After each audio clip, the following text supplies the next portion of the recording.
Hey tubers, welcome back for another adventure.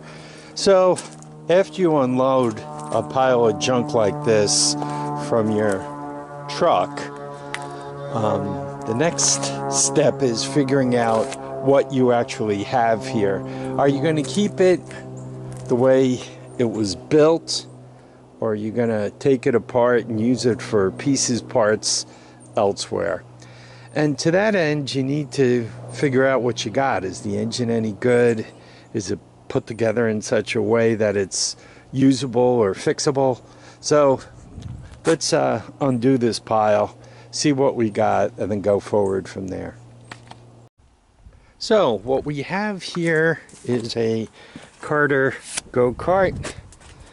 Always like to know the name brand. And I have one seat intact and the other one with the optional bottom cushion as a pine board. Steering's there, and all four of the go-kart tires seem to hold air. I have the back two right here, and as a matter of fact, all three of the all-terrain vehicle tires hold air. These two are high runs, and this one here is a Carlisle. So all good parts, all very happy. Just continuing with the cart. The cart came with the back axle, but only one hub. That hub is obviously missing. Came with the brake disc, and it came with the bearings. I could kind of use those on another project. So that's all really good news. Here's the go-kart motor. More or less came complete. You can see the exhaust is a bit battered there, broken off, a bit worn. But the motor still turns, and it's got a spark plug in it. You can see the drive belt. It did come through with reverse. All really good stuff. He said the engine was worn, but it looks like for 50 bucks you can redo the top end. So if I want to use this 150cc motor, I can deal with the top end that way. They have the electronics kind of under that metal tin there. So I'm happy with all this it came with. The cart also came with a couple of other nice things. I got a nice bonus wrench out of it. Love the freebies. It came with the ignition key. Hopefully that fits something else also. And a couple. You gotta love it when you get the cue ball stuff. I'm happy it came with those pieces. Those lever pieces could be, once again, handy for other projects. Moving on to the three-wheeler. As I mentioned, the tires all seem to hold air, all good. It also came with these front forks and this front fender.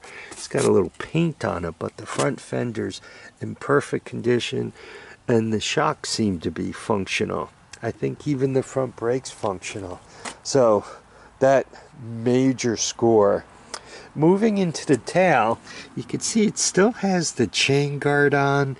I mentioned last time we looked at this machine that the shifter is not welded. You guys can see the recoil, round plug ignition system. The handlebar has been cut in half. I'm not sure why I'd want to, but I can weld those back together. And I even have functional throttle and an intact brake lever. I think that's the back brake cable. And once again, all that appears to be intact and not over adjusted. So all happiness there.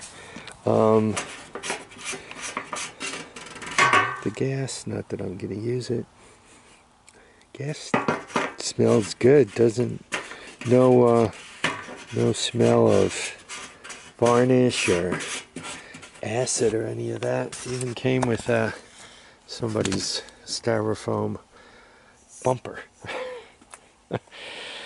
Now, for this thing to be a real home run, the engine would have to start up. If we're going to get this motor started, let's start out by checking the oil. See if we got a little darkness there, perhaps slightly overfilled, but it's got oil in it. It's not all milky. That's positive.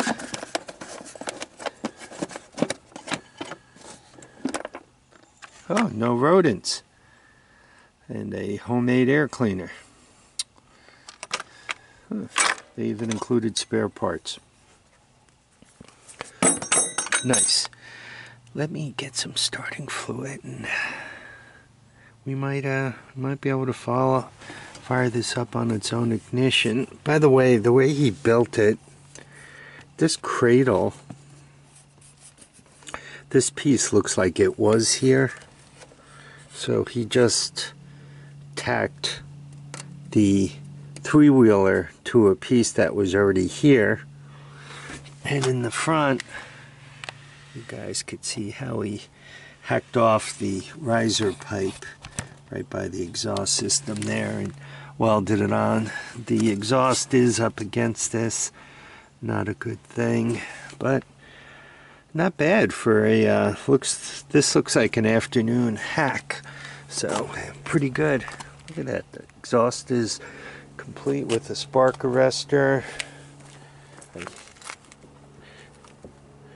No play in the rear end. I'm liking this thing more and more. So just for a laugh, let's pretend this thing would start on its own ignition system. It does have a spark plug wire there. And if you follow it around, we seem to have most of a wire harness, but there is one big problem. Without this ground, your spark coil is not grounded, and also for the pulse that's charging up your CDI, it has no ground to go up against, and the pulse coming from your pulse generator up here has no ground to reference to. This is where the handlebar switch hooks up, and they seem to have moved it over here. It seems to be in pretty good shape, but without that ground, I'm never going to get spark off the OEM ignition system. That's part of the wiring from the other thing. I think we should go to the official CDI box. Looks like I don't have much rope to pull on there. Most of it's out. Anyway, so let's wire this up and see if we can't get it to start. Well, wish me luck. I couldn't find one of my portable CDIs, so I hooked up that ground. Let's hope for the best. I don't have too much recoil here.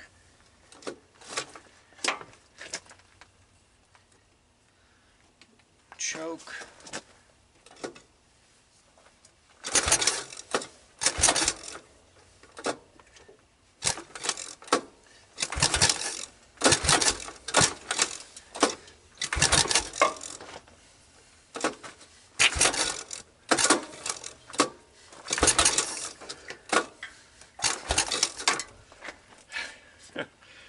It seems to have compression, seems to be fighting me also.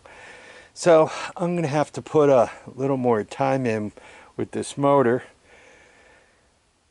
But I do have compression, and it's just a matter of putting the time in to get it to start.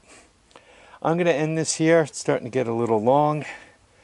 I want to thank you all for dropping by to watch and comment and subscribe. And please remember, feet down, heads up, and get out and enjoy each and every day. Bye now.